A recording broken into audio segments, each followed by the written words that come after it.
Am I the one who put this box in the locker? I don't remember.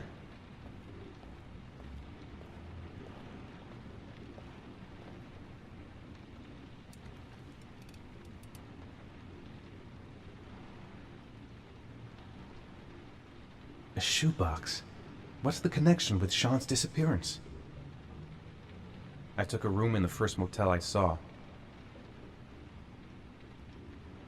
The box from the locker. What am I gonna find inside? Gotta open it and find out what's inside.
Help! Dad! Sean. Where are you? I'm so cold. Dad! Dad!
The killer is white, aged between 30 and 45. He doesn't act on impulse, but plans his crimes in a very meticulous fashion. He doesn't have anything personal against the victims. That's why he covers their faces with mud, to make them anonymous. Why does he kill them if he doesn't have anything against them? For him, they're more of an image, a symbol. That's probably why he gives them an origami figure and an orchid as gifts to apologize for what he's done to them. Very interesting. And where does all that get us? The best way of tracking a predator is to be familiar with his behavior. That may be true in novels, but there's a child's life at stake here. Continue, Jaden.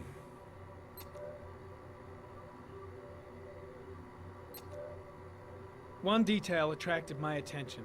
The interval between the time when a victim disappears and the time when the body is found ranges from 3 to 5 days. But the rainfall is always at 6 inches, give or take 10%. What on earth does that mean? All the victims were drowned in rainwater. The killer kills only in the fall when there is plenty of rain. It could be that he puts them in some sort of well or tank that is open to the skies and that fills up with rainwater. The more it rains, the less time the victim has to live. Then I studied the geographical distribution of the murders. Generally, a killer commits his first murder near to where he lives, so he has a safe place to flee to if any complications arise. The more confident he becomes, the further he roams from his base. By analyzing the locations where the victims disappeared, I was able to isolate a zone where the killer might live. And what size is this, zone? For the moment, about 10 square mile. Oh, great. Must be 10,000 people live in that sort of area. You gonna question them one by one?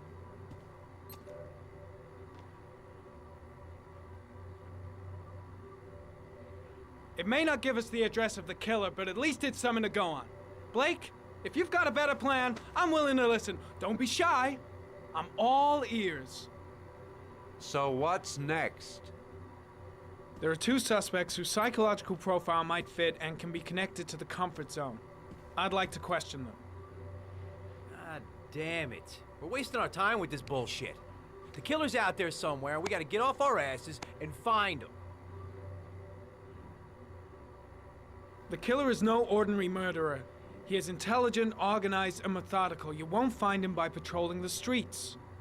Tell me, Agent Jayden, did you get your vast experience on the job, or did you just fucking read about it in some school book? Your vast experience hasn't prevented 8 victims from being murdered. Fucking asshole! That's enough! You said it took 6 inches of rainfall before the victim died. How much time do we have left? If the weather forecasts are right, less than 72 hours.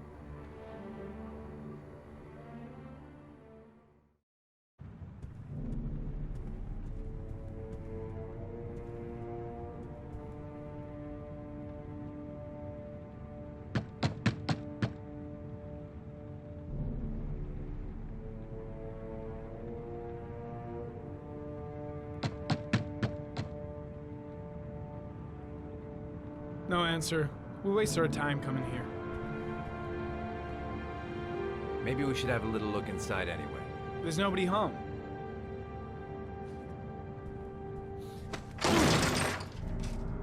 There is now. I'm not sure that's entirely legal. Call the cops.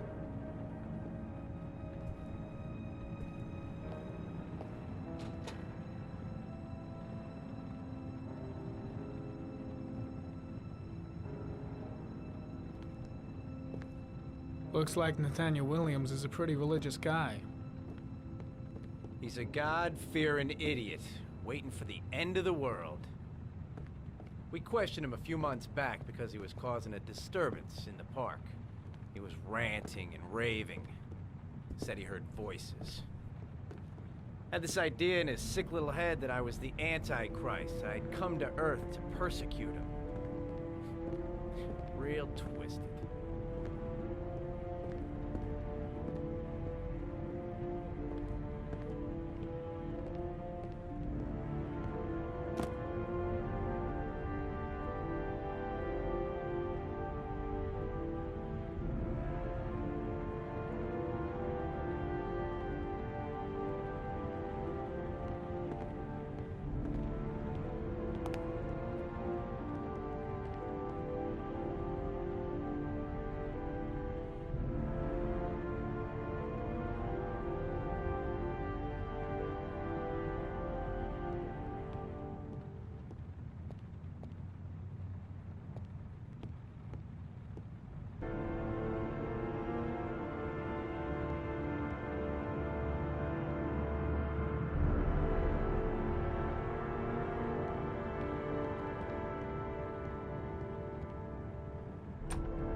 Good timing, Nathaniel.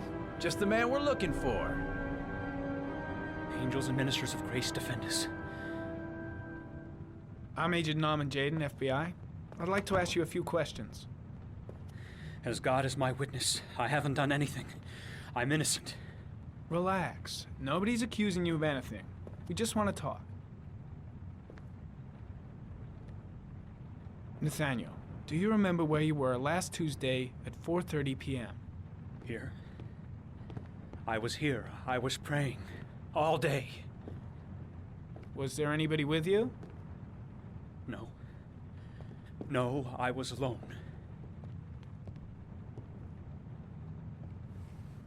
Why all the crucifixes? You afraid of something? The hour is nigh, and the wrath of God shall strike men down. I'm preparing for the end of the world.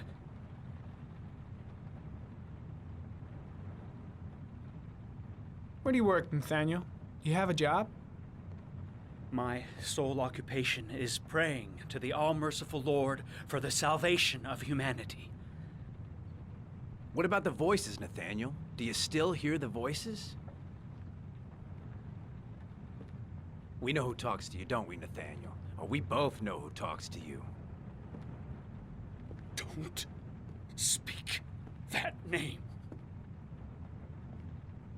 What does he say to you, Nathaniel?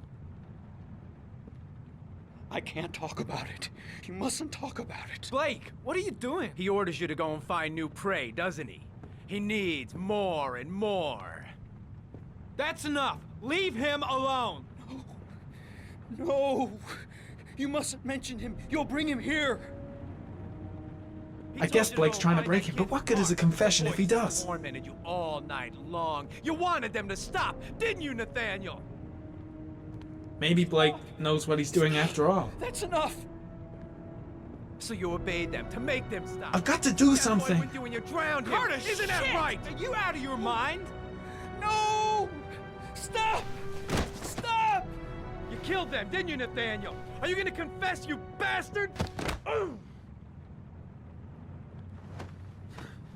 You are the Antichrist. Put down the gun, I shall Nathaniel. dispatch you to your father in hell.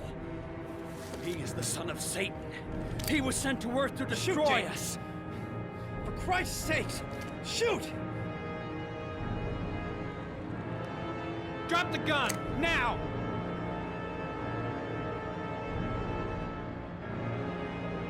Concentrate on my voice, Nathaniel. Listen only to my voice. Team, you shall regret confronting the emissary of the Lord. You shall know divine power. Lieutenant Blake is gonna leave our planet right now and return to the What? realm of shadows. Creature of darkness, I do beseech you to return to the realm of shadows and leave our Nathaniel in peace. Christ all powerful, defend us in our battle with the forces of evil. Protect us from the cunning and wiles of the demon. May God Almighty manifest the power of his empire, and may divine power cast Satan and all the other spirits that prowl the world in search of souls into the darkest depths of hell.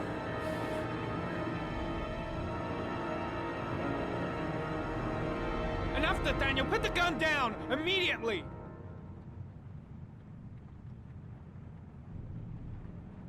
Back away, slowly.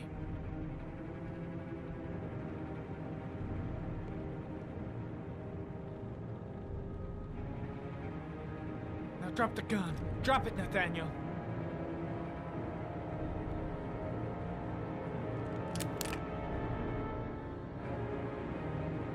Put your hands on your head. Turn around.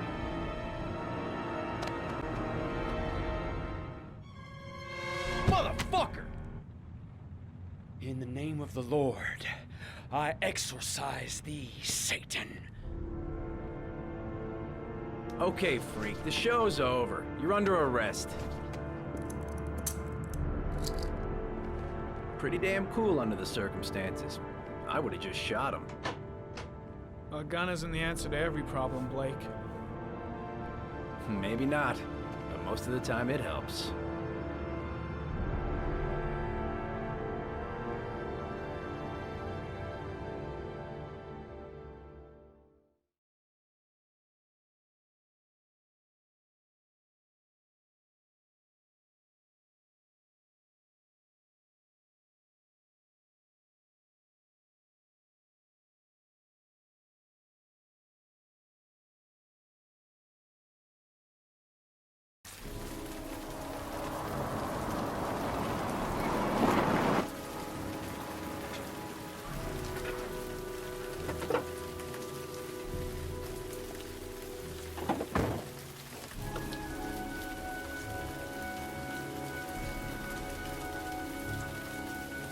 Susan Bowles, mother of the origami killer's latest victim. Maybe she knows something about the circumstances surrounding her son's death.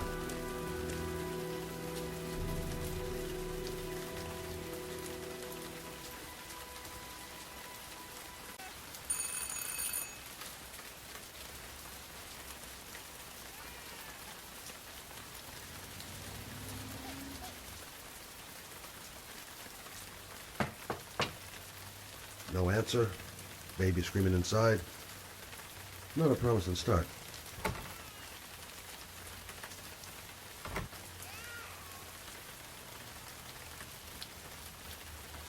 I should have a look around.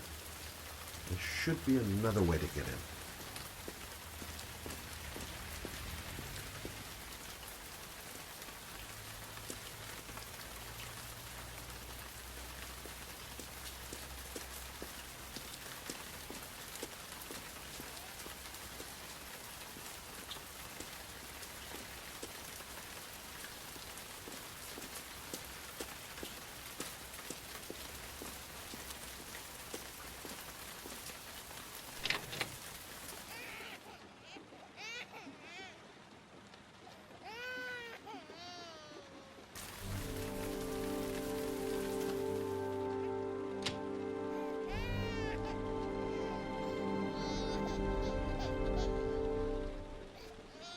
Mrs. Bowles?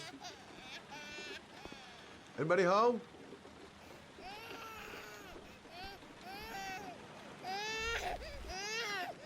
Oh, Jesus.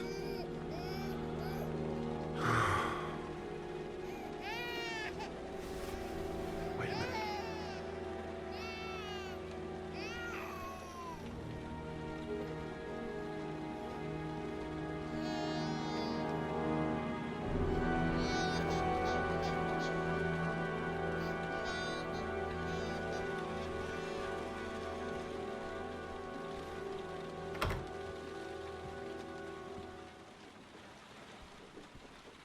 Mrs. Bowles?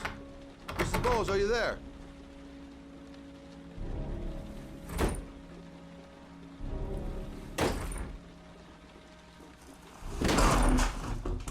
Oh, shit.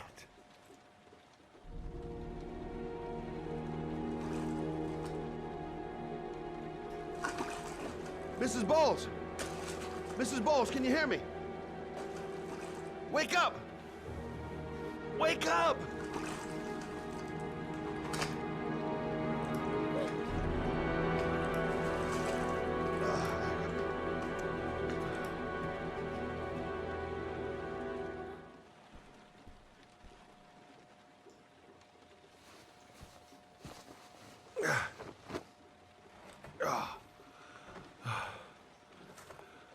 I'm gonna call an ambulance. No, I don't want to go to the hospital. Please. Okay. You got something around here I can dress this wound with? Yeah, I think so. Okay, don't move. I'll be right back.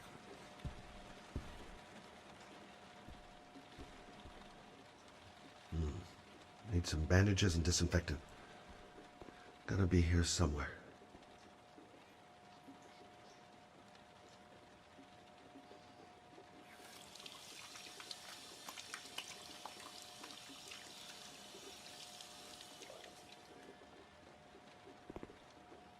Let's see. I need this, and this, and this.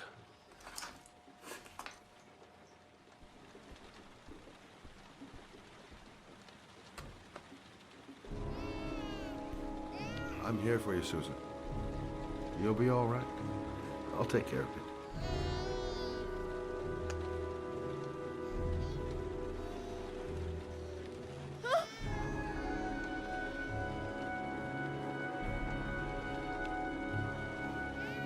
Stay with me, Susan. Susan, do you hear me? Susan, stay with me. Can you hear me? Stay with me.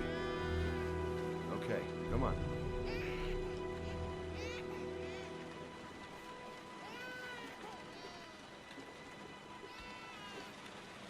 There, I done what I can. That should stop the bleeding. Well, luckily the wounds aren't too deep. Okay, how are you feeling? my baby. My baby needs me. Right. You stay there. I'll take care of the baby. Okay? Do you know what to do? With a baby, I mean. I'm a private eye. There's nothing I can't do. Her name is Emily. I was gotcha.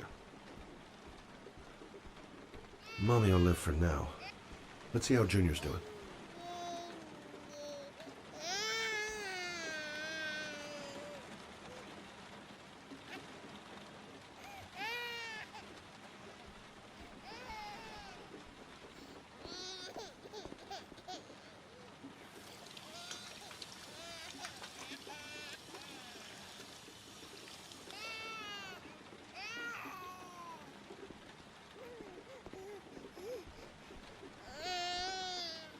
Hi there, Emily. So, what seems to be the problem, huh? Oh! Going by the smell, I got a pretty good idea.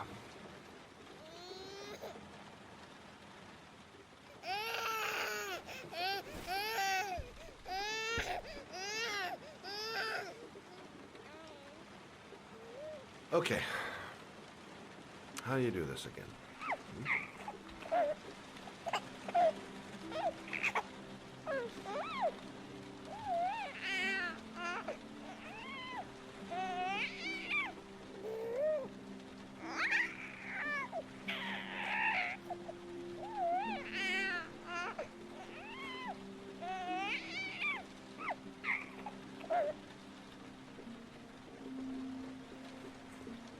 There you go, fresh new baby. That should feel better. Right, Emily?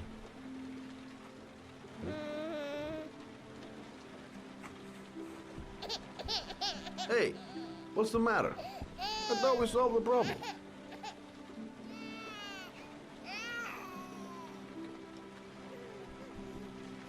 Of course. Now I know why you're crying, my little peachy poo. Mother Shelby to the rescue. Maybe she's hungry.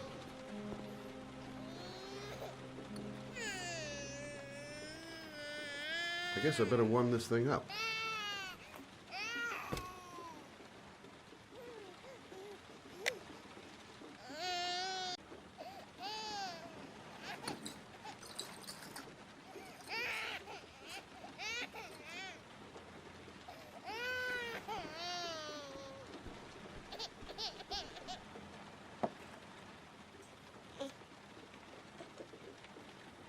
Oh, Emily, are you hungry?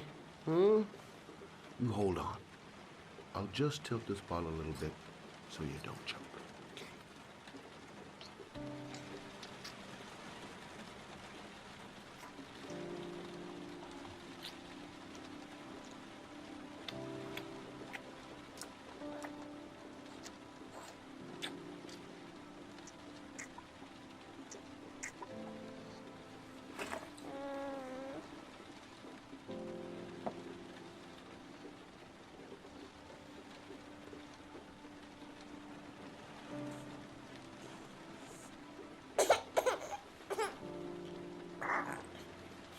Oh, good job, Emily.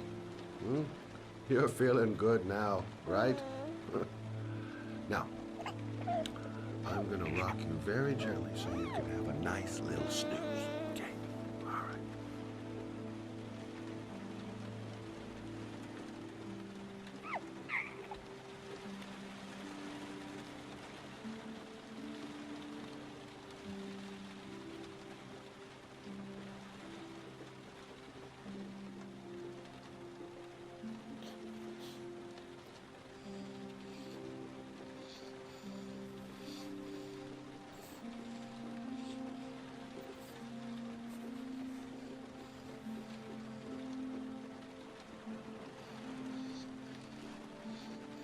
Right.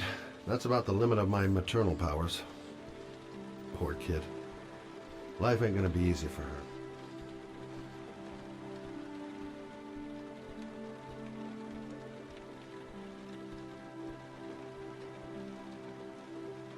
Thanks for looking after my baby. I didn't want to leave her. I just couldn't cope anymore. Just not having Jeremy around. He was such a good boy. Can't understand why anyone would want to hurt him. Do you take care of this baby on your own? Doesn't Jeremy's father live with you anymore? He disappeared. The day after Jeremy. I don't know what happened to him. Maybe he couldn't take it. Ever since I've had to look after Emily all on my own, and I couldn't do it anymore. I understand. Did your husband say anything before he disappeared? Did he leave a note or something? No. He left the house without a word, and there was just the cell phone. A cell phone? Yeah, I found a cell phone in his dresser. I'm sure it wasn't his. I'd never seen it before. I tried to turn it on, but it didn't work. Do you still have it? Yeah, it's in a drawer in the living room. You can have it if you'd like. I'm sure it's of more use to you than to me. Do you have any family or anybody to help you? Yeah. My mother. I didn't want to ask her for anything. We don't really get along. But I guess I'm out of options. Well, look after yourself. And Emily. I will. I promise. In a drawer in the living room. That's what Susan said.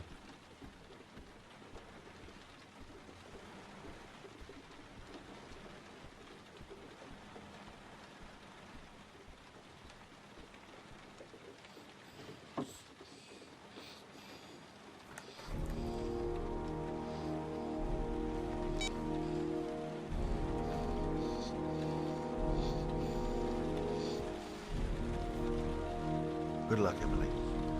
You take care of your mama.